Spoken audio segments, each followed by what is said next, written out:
My mom retired at 65. She did everything right. She moved to a place she loved, took trips, picked up a fun part-time job, and built a life for herself. And for a while, it was exactly what retirement is supposed to look like. She had about 6 good years. Then her health started to shift. Then 8 years after she retired, she was diagnosed with cancer. A year and a half of surgeries and treatments. And now she's moving closer to me because she just doesn't have the strength to manage everything on her own anymore. 6 good years. I'm not telling you that to be dark. I'm telling you that because when I watched it happen, I knew that I didn't want just 6 good years. I wanted more than that. And getting more than that meant I couldn't wait until 65 to start living. Hi, I'm Michelle, and on my channel we talk about creating a peaceful, confident life after 50, especially if you're living alone, traveling solo, or navigating retirement. Here's how conventional retirement planning works. You pick a number, you build towards that number, hit the number, or close enough, and then you retire and spend it. The assumption built into that entire model is that the you who retires at 67 is going to be able to do roughly the same things as the you who is 55 right now, just with more time. And I understand why the model works that way. It's easier to calculate, to keep the focus on what financial planners can actually control, which is the money. But here's what it completely ignores. Your capacity for experience doesn't hold steady while your portfolio grows. It's already declining, and the timeline on that decline is not something any calculator can predict. Your financial advisor is planning for one clock, and your body is running on a different clock. And nobody is telling you that those two clocks are not synchronized. My mom is not a cautionary tale about money. She had enough. She made good decisions. But 6 years is a short window, especially when you retire at 65 and those 6 years are 65 to 71. Those are still good years, but they're not the years where you're going to hike a difficult trail or take the long flight or wake up in a different city and just figure it out as you go. I also have a friend my age who I think about a lot. She's financially fine. She could actually retire now, but she keeps working. And the work is hard on her body. Her health has started to shift in some ways. And I think about what she's planning to do when she finally retires. The trips, the adventures. And I wonder if her body is going to be able to show up for her for the version of retirement that she's been saving towards. There are a lot of women doing this exact thing, working past the point where the money makes sense, into the years where the physical cost is real, banking on a future self who may not be able to cash in what they've saved. I've watched my mom and I've watched my friend, and I made a different calculation. And I want to be clear about what I'm not saying. I'm not saying spend everything now and ignore your future. I'm not saying financial planning doesn't matter, because it definitely does. What I am saying is that your plan needs a second variable, not just how much you'll have at a given age, but what you'll be able to do with it. First, get honest about the window. Most retirement planning assumes a flat line, that your capacity for experience stays roughly constant from retirement until the end.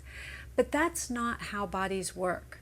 For most people, there is a window of peak independent vitality. The years when your energy is strong and your mobility is good and your confidence in your own body is solid. That window is real. And it's shorter than the retirement calculators suggest. For my mom, it was roughly 6 years, and for some people it's more, and for some people it's less. The point is, it has an end, and the end is not predictable. And waiting for that perfect financial condition before you start living means gambling that window will still be open when you arrive. Second, stop treating your body like a fixed asset. We talk about money as something that grows or shrinks based on our decisions. We treat our health more like furniture. It's just there. It holds steady until one day it doesn't.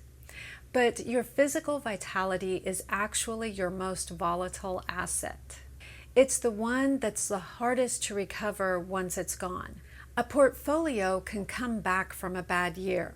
A decade of overwork in your 50s takes a different kind of toll. If you're living alone when it's just you, you feel the limits of your physical capacity differently. Nobody else is carrying the load on the hard days. Nobody else is doing the navigating when you're exhausted from travel. You're it. And that makes protecting and using your vitality while it's strong not a luxury, it's practical. And third, consider what your money is actually for. There's a version of retirement planning where the goal is to accumulate as much as possible, draw it down as slowly as possible, and leave a large estate behind. And if that's your genuine goal, there is nothing wrong with it. But really ask yourself, what is the money for? Because if the money is for experiences, for travel, freedom, going to places you love, and for being present with the people you love while you're still healthy enough to be present, then the math looks different. $1 spent at 58 on a trip your body can fully participate in may be worth more than $1 spent at 75 on a version of that same trip where you're watching from a tour bus window. That's not cynicism, that's honest accounting. I have 2 years of living expenses in a high-yield savings account, and I have a long-term investment portfolio. I have small income streams I genuinely enjoy, my Etsy shop, my children's books, and this YouTube channel. I retired without a massive nest egg, and the reason I was willing to do that is because I did the math. I looked at what I wanted my good years to actually contain, and I decided those years were worth protecting now, not later. Here's what changed for me when I started thinking this way. I stopped treating retirement as the destination and started treating my vitality as the asset. When my mom was doing well, walking in her town, taking trips, working her part-time job, she wasn't thinking about the window. Nobody tells you to think about the window when you're in the middle of it. It just feels like your life.